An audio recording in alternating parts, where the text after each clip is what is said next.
Welcome to ProductRex. This is an introductory video to teach you how to navigate around ProductRex and add in scenarios. Upon logging in, you'll see this screen. You can see I've already got some clients in here, you won't yet. Up the top, you can see an area to enter the client's name and the risk profile, which we're going to go and head and do now. And select your risk profile. Initially, you may only have our risk profiles. You can use these for the demo, but you should get your own setup, which we'll come back to later. Hit begin and you can create a new client. If you ever want to find this client again, you can find them via the home screen by clicking the home button, or of course by using the navigation bar up the top. If we go back into the client, you'll see current, recommended, and alternative down the bottom. These are your platforms. So this includes super funds, pension funds, investment funds, and investment bonds. So any type of overarching structure for investments. You can enter in as many of these as you want, and to find them, simply find the name and click plus. Again, you can enter as many as you want in as many columns as you want. Once you've created one, you can go into it and start to add your assets. The simplest way is by using add an investment box in the middle of the screen. Of course, for industry funds, we do limit it for just their particular investment options. You put those details in and hit save.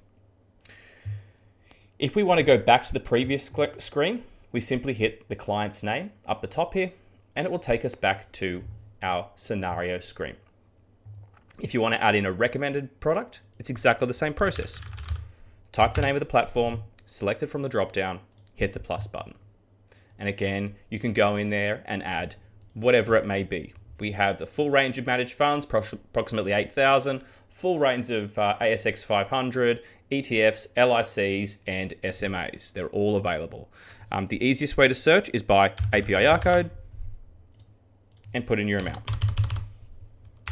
Hit the plus button and you can continue to go and do that.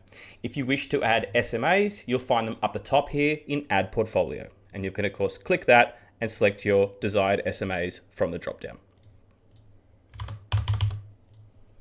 There we are. If you want to do a rollover scenario, it really is as simple as that. If we go back to the scenario screen, you'll see we've gone from Australian Super to Net Wealth Super Accelerator. It's calculated our fees and our asset allocation for us. If you wish to compare your recommended fund against some alternatives, the best thing to do is to use our duplicate and swap functionality.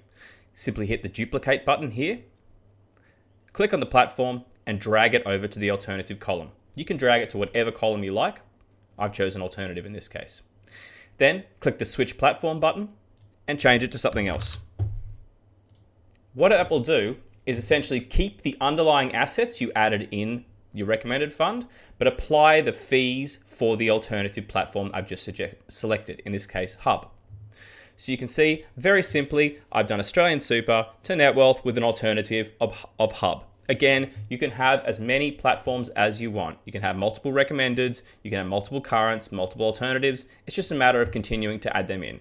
So for example, you may want to add another alternative, hit the duplicate, hit the switch, select your new platform, and away you go. You can also rank your alternatives by clicking the plus button, which will make them appear a bit more nicely in the charts up the top.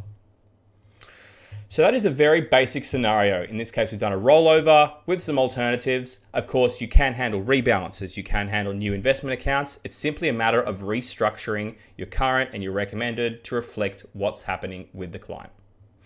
Speaking of clients, if you did want to show ProductRex to your clients, perhaps it's a presentation tool, up the top right, we have client mode.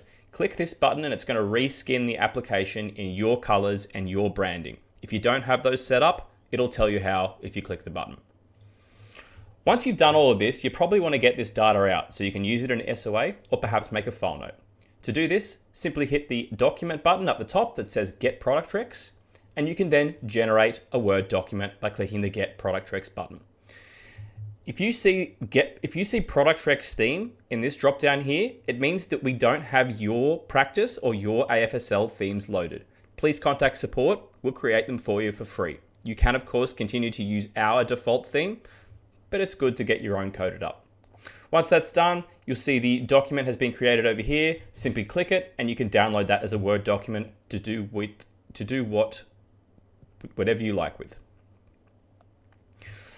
So that's a very basic scenario in ProductRex. Now, as I mentioned earlier, in this scenario, because it is the first one, I am using our default risk profiles. You should not use these. We simply give them to you so you have something to start with straight away without having to wait for us to do work.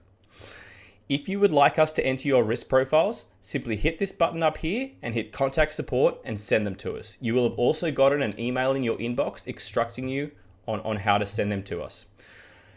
Do that straight away. You shouldn't really be creating clients unless they're test clients without your own risk profiles in there. Once you've done all of that and how to play, I also strongly suggest setting up your practice simply by clicking account settings up the top here, going to practice and filling out the settings here after you add a new one. All fairly straightforward, but will ensure clients are shared appropriately between the members of your practice. So that is an introduction to ProductRex and enough to get you started. Thanks and enjoy ProductRex.